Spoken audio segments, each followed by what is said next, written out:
Pay tribute to one of the greats? But thou must. NES Works presents Dragon Warrior. Baby! Melancholy baby's mouth. Baby fish mouth! Ethel Baby Merman. fish mouth!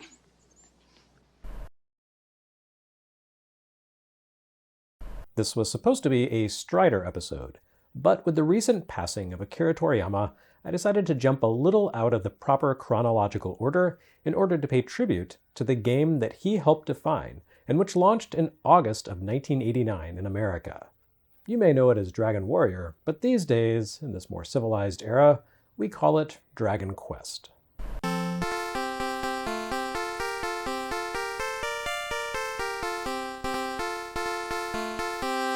I feel like this game requires no real introduction. Now, that doesn't mean I'm not about to spend 10 minutes introducing it anyway, because after all, it's me we're talking about here. But of all the third-party releases yet to appear on NES, Dragon Warrior might be the single most significant and consequential one. Its arrival would forever change the tastes of console gamers, the nature of NES software, and the future of the role-playing genre. Of course, none of that is true of the NES game, only the Famicom. For starters, here in America, this wasn't even a third-party release. Nintendo had so much confidence in and enthusiasm for Dragon Quest that they localized it for NX, rebranded it, and gave it an unbelievably massive promotional push. Alas, it ultimately didn't end up being that consequential here, and I can't say that it changed the tastes of very many Americans either. That's the nature of localization delays. We've seen several games here in 1989 that had their origins on Famicom in 1986, and frankly, it didn't go well for any of them. Mappy Land was perfectly decent, but time didn't do the NES version of Hydlide any favors, and let's not even talk about the disgrace that was Kung Fu Heroes. Dragon Warrior holds up better than any of those other games, but there's no question that this game's time and place was truly 1986 Japan, not 1989 America. Truth be told, only a few releases in the history of the medium have benefited quite so much from being the right game at the right time in the right mix of circumstances as the original Dragon Quest. The series is often cited as the origin of the Japanese RPG, but that's not true by any real measure. Japanese studios had been cranking out interesting takes on the RPG for half a decade by the time Dragon Quest debuted in May 1986. From The Dragon and the Princess, to The Black Onyx, to Hydlide and Dragon Slayer, developers like TMNT Soft and Nihon Falcom had been poking and prodding the genre for years, trying to distill the compelling North American creations that showed up in their favorite import computer shops down to a format that would resonate with Japanese computer users. And a few of those games had nailed it. Hydlide was a massive hit, The Black Onyx made bulletproof software a major player, and Xanadu sold something like 500,000 copies. All of this is to say that Japanese computer owners were not exactly hurting for options when it came to homegrown RPGs. But that's the thing, all of these games only played on computers, which means that if you wanted a proper role-playing experience on consoles in early 1986, you had to settle for action RPGs like The Legend of Zelda, The Tower of Duraga, or the Super Cassette Vision's bold attempt to recreate Dragon Slayer. Even in bubble-era Japan, computers were priced a little out of reach for the average family consumer. The entire appeal of Famicom and its competitors came down to their low prices, which made them realistic purchases for the average kid. And those kids knew about RPGs and longed to play them. The term RPG had already become a marketing point for Japanese game publishers, even when that term had absolutely no business being applied to a given release. I mean, frickin' DB Soft called Zuno Senkan Galg a scroll RPG. That was just a boring shooter with a tedious collection requirement for completion. It had nothing to do with role-playing. But the kids wanted to play roles, and consoles didn't really have the juice to deliver. At least not until the Famicom Disk System came along, greatly expanding the memory limitations available to developers and making possible much larger games that could contain the sizable volume of text that RPGs required. Not that Dragon Quest actually had anything to do with the Disk System. It arrived 3 months after the Disk System's launch, but despite seeming like a perfect match for the peripheral, it actually shipped on a cartridge. Thankfully, the same hardware expansion capabilities that the Disk System exploited could be tapped into by special Famicom cartridges that incorporated memory management subprocessors, expanding the effective memory capacity of those carts, making them big enough to contain the text for a rudimentary adventure game or RPG, like Dragon Quest. And speaking of adventure games, just as console RPGs got their boost from Dragon Quest owes its fortunes to an adventure game. specifically the one proper entry in the genre that predated its release on Famicom, 1985's Portopia Renzoku Satsujin Jiken by Enix. A clever conversion of a 1983 computer game, the Famicom version of Portopia squeezed its way into the limitations of the Famicom by abandoning one of the basic principles of the adventure genre: keyboard-driven commands. Enix certainly could have built Portopia around the Famicom basic keyboard that Hudson had shipped in 1984, but they elected instead to revamp the game for play with the console's built-in 2-button controller. This entailed condensing the available commands and item lists into preset menu items, allowing players to select an instruction, an object, location, or a character from a small window filled with text commands. The controller's D-pad could also guide a cursor freely over the window displaying the current view, selecting items, or simply pointing to possible areas of interest. But for the most part, Portopia involved navigating the world by navigating menus. Given the limited vocabulary required to complete the original game, this ultimately amounted to saving the players the trouble of typing in potentially invalid commands. And it removed the need for a text parser, a list of valid words, and strings of error text from the programming, saving a few precious driblets of memory. I suspect that the decision by Enix, or perhaps by developer Chunsoft, to work with a controller-based interface rather than making use of the basic keyboard had little to do with the player's convenience. More likely, it came down to simple pragmatism. Millions of kids owned Famicom consoles, while a mere fraction of that audience owned the keyboard too. The entire appeal of moving a computer game to Famicom came from the console's vastly larger install base, which increased potential sales several times over. Limiting the Famicom port's reach to the minority that owned Family Basic would have missed the entire point. So Chunsoft overhauled Portopia to work with 2 buttons, which is to say, millions of consoles. And when Portopia programmer Koichi Nakamura sat down with writer and designer Yuji Horii to create their Famicom RPG Dragon Quest, they applied the same logic. Why limit the game to kids who own the console's keyboard? Or, for that matter, the smaller audience that had access to the brand new and fairly expensive disk system? Instead, it made more sense to sell it to the millions who just own the console. Thus, a cartridge release, which resulted in some unavoidable compromises. Dragon Quest is ultimately a very small and very grindy game. Like Hydlide, the core quest doesn't involve many objectives or many locations, so most of the playtime involved comes from the need to fight monsters over and over and over again to drum up the cash for better gear and the experience points for advanced levels and stats. And because no one had figured out how to add battery backup features to Famicom cartridges by May 1986, Dragon Quest missed out on the breezy quest recording made possible by Disk System Media's rewritable nature. So players found themselves forced to jot down a lengthy password anytime they wanted to record their progress, as if the need to return to the game's starting point in order to acquire that password weren't hassle enough. Nevertheless, Dragon Quest did the seemingly impossible. It gave console owners a legitimate, turn-based RPG steeped in the traditions of Western adventures like Ultima. Unlike the action RPGs that appeared on computer platforms, which attempted to present role-playing concepts by stripping the play experience and interface design down to the bare basics, Dragon Quest contained the full array of features people had come to expect from the genre. You could attack, cast magic, speak to people, search, use items, open doors, and take objects. It's just that, rather than typing in those commands, you only needed to select them from a simple windowed menu. This was honestly a fairly revolutionary approach to the genre, made possible by 2 collaborators who truly loved the genre and wanted to make it as accessible and successful as possible for the biggest collective gaming audience in Japan. Dragon Quest arrived at the perfect time in the perfect place, and it had a lot going for it. It boasted a soundtrack written by an acclaimed composer, Koichi Sugiyama. Surprisingly, Enix and Chunsoft didn't actively seek out his involvement, as Sugiyama had actually reached out to Enix to express his enthusiasm for their games and his desire to contribute something to them. This might sound remarkable to Americans or Europeans, as games centered around popular musicians to this point had almost entirely been about those musicians. But here we see another quirk of history working in Dragon Quest's favor. In this case, the unique sense of legitimacy that game music possessed in Japan in the 1980s. I'd explain this by pointing to the electronic band Yellow Magic Orchestra. Their first album kicked off back in 1977 by riffing on simulated video game sound effects from Circus and Space Invaders, turning those game elements into musical motifs. A few years later, YMO's Haruomi Hosono collaborated with Namco to create a remix of Super Xevious' soundtrack that spanned an entire LP side. It more or less amounted to the sort of club remix that would come into vogue via 12-inch singles a few years later, all based around a short melody loop and digital sound effects from a video game. Building from there, Hosono created an entire label, GMO, dedicated to pressing game music on vinyl, cassettes, and CDs.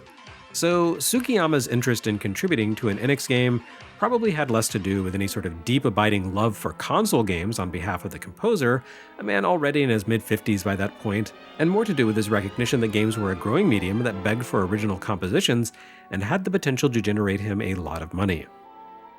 Still, even with this trifecta of factors working in its favor, a driven creative team, an audience hungry for RPGs, and an acclaimed composer, Dragon Quest didn't set any particular sales records at launch. It performed reasonably well at retail, but it didn't generate numbers that reflected its revolutionary nature, and it certainly didn't seem like anything destined to upend the video game industry.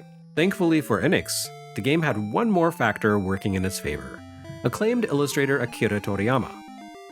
Toriyama had just created his run on the massively popular gag adventure manga Dr. Slump, a loopy, logic-defying series full of larger-than-life characters and bawdy humor in the style of Urusei Yatsura. Toriyama had published Dr. Slump in Japan's weekly Shonen Jump magazine, which began to feature tips and tricks for Famicom games in addition to the usual comics-focused material in about 1985. This games section would eventually spin out into its own publication, V-Jump. But in 1985 and 86, the small team responsible for Shonen Jump's games section simply wanted to distinguish its coverage from that of the recently launched weekly Famitsu magazine. According to editor Kazuhiko Torishima in a 2016 Forbes interview, he quickly seized on the notion of giving readers an inside look into game development, to work hand in hand with a game designer to detail the creation of a game. As it happened, Portopia creator Yuji Horii contributed regularly to Jump, so Torishima claims to have commissioned the creation of Dragon Quest in the first place, a Famicom role-playing game whose birth would be documented by its writer, himself a Jump correspondent. And just to give this game the extra edge to appeal to Jump readers, Torishima connected Horii to popular artist Toriyama. Toriyama was about a year and a half into his new gag manga series, Dragon Ball, and with a little bit of bartering, he agreed to provide key art for Dragon Quest. No relation to Dragon Ball, probably. Toriyama didn't simply create the game's iconic cover art, he also illustrated the in-game enemies. Horii would send Toriyama concept sketches of enemies, and the mangaka would rework those primitive doodles into characters in his own distinct style. Famously, Horii's horrible take on the basic slime or gelatinous cube-type monster, which he drew as a shapeless, fussy-looking blob of rippling goo, came back from Toriyama, rendered as a simple, onion-shaped glob with no internal details save a pair of saucer-like eyes and a wide pink grin. It looked more like the talking poop swirls of Dr. Slump than like any sort of monster ever seen before in an RPG, and it was perfect. With a few simple pen strokes, Toriyama utterly transformed the nature of the game. Rather than being a serious Western-style role-playing adventure, Dragon Quest would reflect a quirky manga vibe that reflected its origins in Japan's kids-oriented media. Which is not to say that Dragon Quest was slight, or a ludicrous joke of a game. It was a far cry from self-parody. The game's world took itself seriously, the quest had real gravity, and the most powerful monsters looked threatening despite their cartoonish nature. But a light-hearted spirit ran through Dragon Quest, a game where enemies grinned at players while trading blows, and non-player characters were as likely to make an off-color joke as they were to provide the hero with valuable quest-related tips. When players rescued the abducted princess, effectively the midway point of the journey, they could take her along on their quest rather than returning immediately to her home at the castle, raising eyebrows by staying with her overnight at a backwater inn. It helps that Toriyama's comic mentality found a kindred spirit in Horii's writing. A little cheeky, occasionally verging into the inappropriate. Even the final boss feels iconically Toriyama-like. The Dragon Lord initially appears to be a dour little nerd who casts powerful spells, a foe who comes off as being about the same physical size as the protagonist. Wound him in combat, however, and he reveals his fearsome true self, a tremendous dragon belching flames, so large he bursts out of his window of the interface. The Toriyama Jump connection helped fuel Dragon Quest sales by raising awareness of the game and maintaining a steady stream of hype and publicity for it. Jump readers may not have rushed out to buy a copy at launch, but over time, the magazine's consistent drum beating wore down their resistance. So when Dragon Quest II arrived the following year, it sold much better than the first game had. And when Dragon Quest III shipped at the beginning of 1988, the series had become a genuine phenomenon. Lines of kids queued to buy the game. It made international news. They also resulted in no end of hand-wringing among the PTA and cultural commentators. Dragon Quest inspired books, manga, and cartoons. Sugiyama recorded orchestral interpretations of his music for albums that rocketed to the top of the charts. Dozens of Dragon Quest clones shipped for Famicom, and countless others incorporated RPG-like mechanics into their design to enjoy that Dragon Quest bump. And the series itself quickly grew in ambition and scale, because, let's face it, this first game was pretty basic. The original Dragon Quest feels almost like a proof of concept. Can an RPG work on a console like Famicom? As such, it strips the workings of the genre down to the metal. Players control a single protagonist, making his way through a frankly minuscule world, battling a single monster at a time. A far cry from the 6-member party and massive fracases of wizardry 5 years earlier. Although you earn experience for character growth and cash to spend on gear, both work in the most limited way imaginable. The equipment system follows a single progressive chain of advancement, with so few options available that the game simply auto-equips you with each new purchase and gives you cash back for the armor and weapon you were carrying. There's no space to haul equipment in this tiny inventory window. And when you gain power and dexterity as you level up, those improvements happen slowly and are largely determined by a mathematical seed determined by the name you give your protagonist at the outset. You learn a fixed list of magic spells at predetermined level-up intervals. And the quest has only 2 real objectives: save the princess and defeat the Dragon Lord, with some minor subquest milestones along the way. These consist of acquiring proof of your heroic lineage, acquiring your ancestors' kick-ass battle gear, and unearthing the tools you need in order to reach the final dungeon and defeat the Dragon Lord. But I can't overstate just how nicely all of this fits together. Dragon Quest may be simplicity incarnate, but that works to its advantage. Every quest feeds into the other, and the world has a remarkably brilliant, if simple, structure. The map radiates outward from the starting point, Tantegel Castle, with enemies growing in ferocity as you venture further away from that point of comparative safety. The bridges that divide the different regions of the Kingdom of Alefgard serve as demarcations between tiers of monster encounters. Although the transitions between encounter spaces are actually more organic than they seem, the game likes to include higher-level monsters as rare encounters in spaces dominated by more manageable foes, giving you the occasional little surprise to make you sweat when you least expect it. But really, this game works more or less as a tutorial for the role-playing genre. Anyone who had experience with PC role-playing games found Dragon Quest idiotically primitive, and to the modern RPG-loving console gamer, the whole thing is laughably basic. And that was the whole point. Chunsoft and Enix and Shonen Jump created Dragon Quest as a starter pack for kids who owned a Famicom and wanted to give this whole RPG thing a try. If you had ground your way through a few floors of the Tower of Duraga and found the experience too frustrating, Dragon Quest had the same swords and sorcery feel, but with a gentle, repetitive, menu-driven style. And if you die in Dragon Quest, the game doesn't end, and you don't lose all your stuff or have to start over. You return to the throne room to be chastised by the king, but you keep all the experience points you've earned, and your inventory remains intact. You do lose half the gold you have on hand, which can be a devastating setback, but Dragon Quest makes a simple, solemn promise. If you keep playing, you'll eventually gain enough experience to become so powerful that you can kill the monster that slew you, and do it in a single blow. And if you keep working at it, you'll earn back the money you lost and more, buying better gear that allows you to take on even deadlier creatures. Dragon Quest whittled the workings of the RPG into something that kids and casual players could grasp, without abandoning the command-driven structure of classic PC games in favor of direct action, like Hydlide. RPG awareness and interest had absolutely bled into the Famicom space by 1986, and Dragon Quest was the first cartridge or disc to deliver a bespoke, legitimate take on the genre. If it seems like a game with the training wheels still attached, that's the point. Dragon Quest begins with what amounts to a tutorial. You can't leave the throne room until you figure out the basics of gameplay. You need to move around with the D-pad and understand menus. You need to learn to use the take command to acquire treasures, and the door and stairs commands in order to exit the throne room and move to the lower level of the castle. The king entrusts you with enough gold to stop at the adjacent town and make a financial decision at the shops. Do you buy a weak weapon and both armor and a shield? Or do you invest in a costlier, more powerful club to boost your attack power while foregoing a shield until later? Or do you spend your cash some other way? The initial gameplay loop sees you venturing into the fields and forests outside of the town of Breckenry, and it nets you just enough cash from combat to allow you to begin saving up for better gear while still being able to afford a night at the local inn to rest and recover after you've taken a few too many punches from roaming slimes and red slimes. Soon you'll level up enough to gain the heal spell, which means you can save more money. Rather than spending cash at the end every time you soak up too much combat damage, you can heal yourself a few times. Once you run low on magic points and can no longer use heal, then you need to sleep at the end again to recover health and magic. As you gain strength and purchase better equipment, you can progress further and further away from the castle.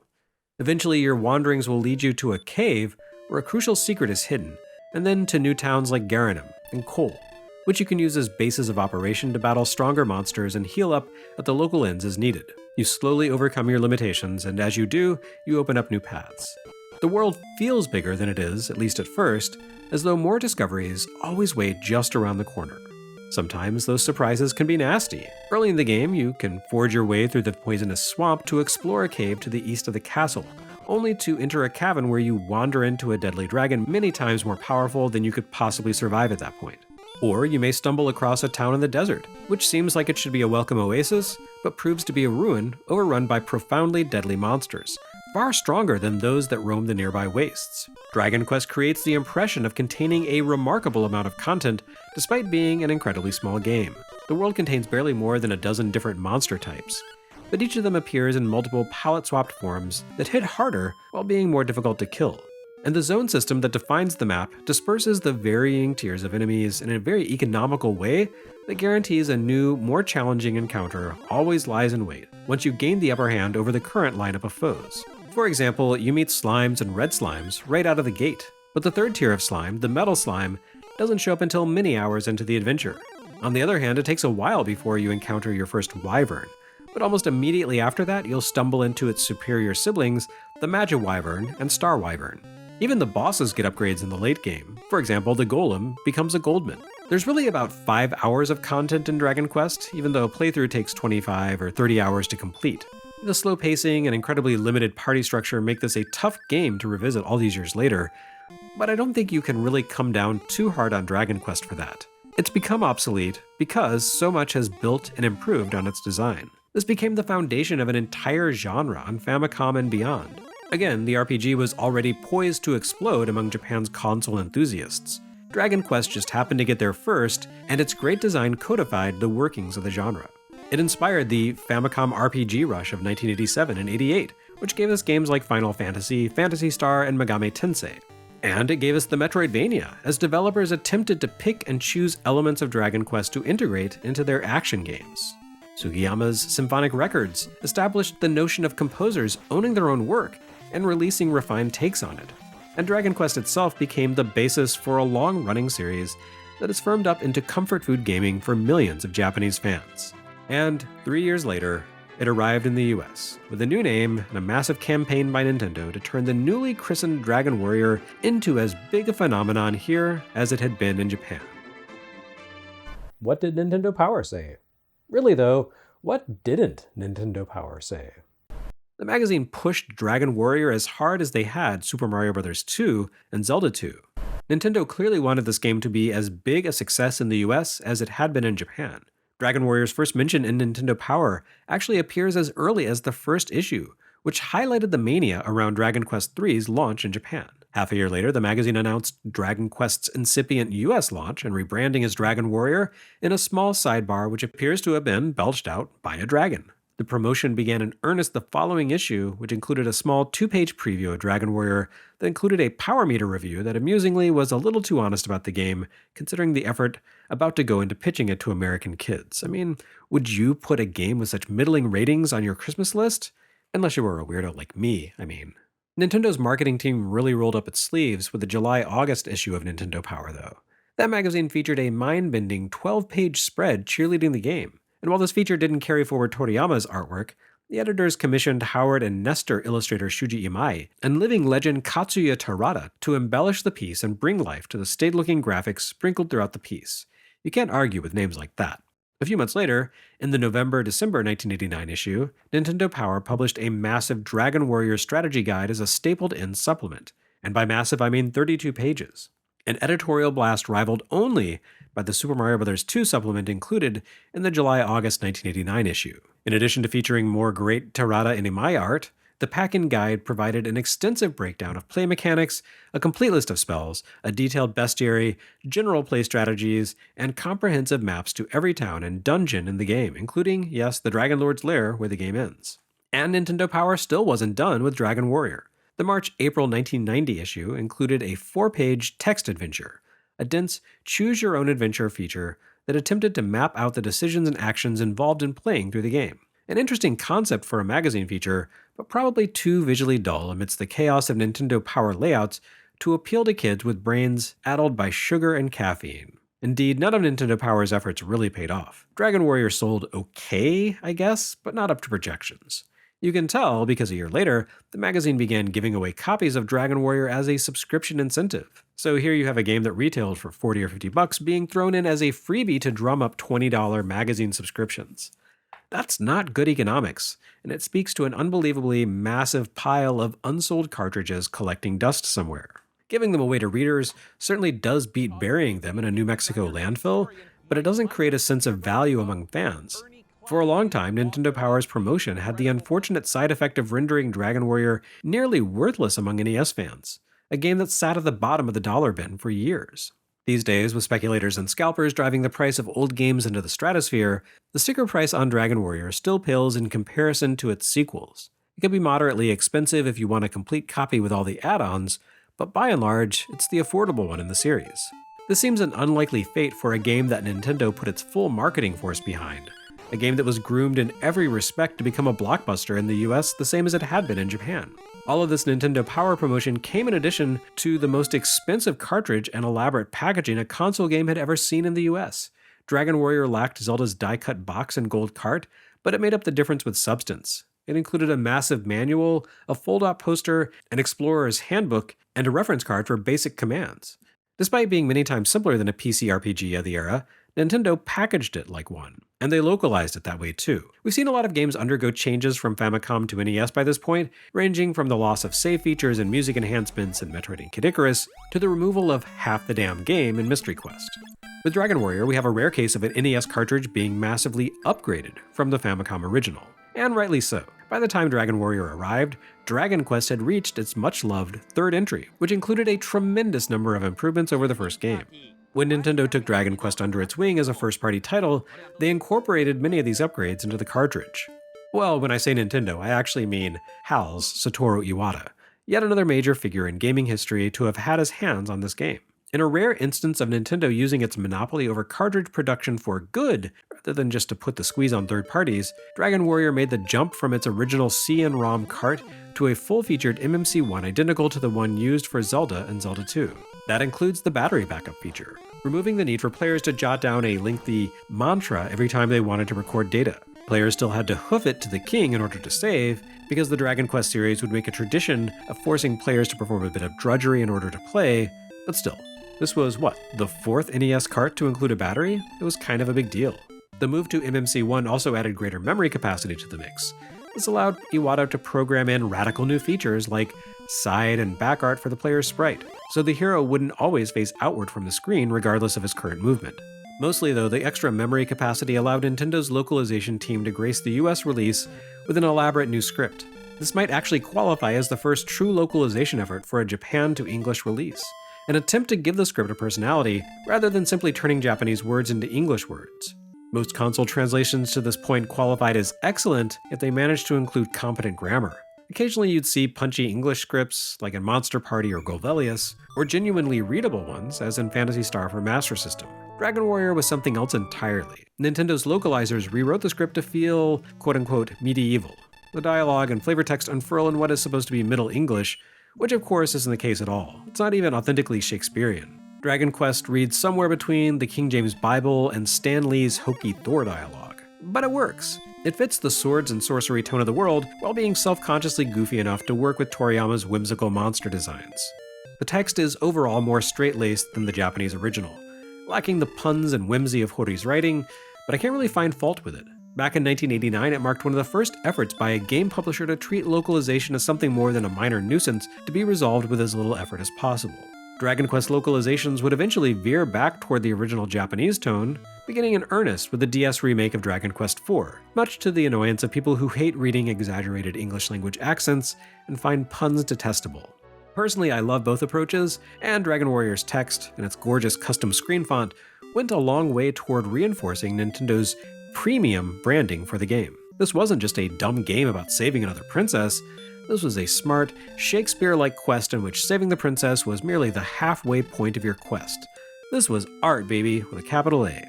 I'm pretty sure that opinion put me in the minority in 1989. And fair enough. For all its embellishments, Dragon Warrior arrived in the US 3 years after the unique Petri dish of circumstances that made it a hit in Japan. If Dragon Warrior had shown up as a holiday 1987 release, it probably could have done some damage. But here in the summer of 1989, it has the unfortunate task of competing with a vast array of games that built on and improved on its design and legacy, which had shipped years after Dragon Quest on Famicom. Dragon Quest hit Famicom before RPG-inflected works that beat it to the punch on NES like Zelda 2, Rygar, Hydlide, Ultima Exodus, Rambo, The Guardian Legend, Deadly Towers, Castlevania 2, Double Dragon, Metal Gear, Bionic Commando, and Legacy of the Wizard, among other releases. All of those games had built directly on Dragon Quest systems, and many were created in response to its success and innovation. Now, Dragon Warrior doesn't feel as hopelessly out of place as Hydlide here, thanks to the underlying work being 2 years more recent. But it was still a tough sell in 1989, no matter how hard Nintendo tried. It was an unimpressive-looking little game with its simple tile graphics and text-heavy, windowed interface. Slow-paced and repetitive, Dragon Warrior demanded players battle the same monsters dozens of times in order to advance to the point where they could face off against slightly stronger new monsters dozens of times, most of which looked like weaker monsters but with a paint job. And the walls of text were probably a little too dense for young players, yet too slow and simple for more advanced ones. Despite its failure at retail, it wasn't a total disaster of a release. Enix would establish a US branch specifically for the purpose of localizing Dragon Warriors 2 through 4, and even after Enix of America folded, the Dragon Quest series would pop up in the States from time to time in an attempt to break through, though it would fare best during the DS era, when Nintendo of America once again stepped in and published the games under their first-party banner. In the meantime, those who picked up Dragon Warrior, or spent more than an hour or two with their free subscription bonus copy, found a game that laid down the principles of turn-based combat in a much less abstract and confusing way for console players than Ultima, and which didn't include the disorienting first-person dungeon madness of Phantasy Star. Its simplicity was its strength, and while Dragon Warrior didn't turn Americans into RPG maniacs the way its Famicom release did, it certainly played a huge part in helping RPGs to establish a beachhead here. That effort would really come into its own during the 16-bit era, though ironically, Dragon Quest itself wouldn't show up here to enjoy the Super NES's RPG golden era. Sorry, Dragon Warrior, thou art dead.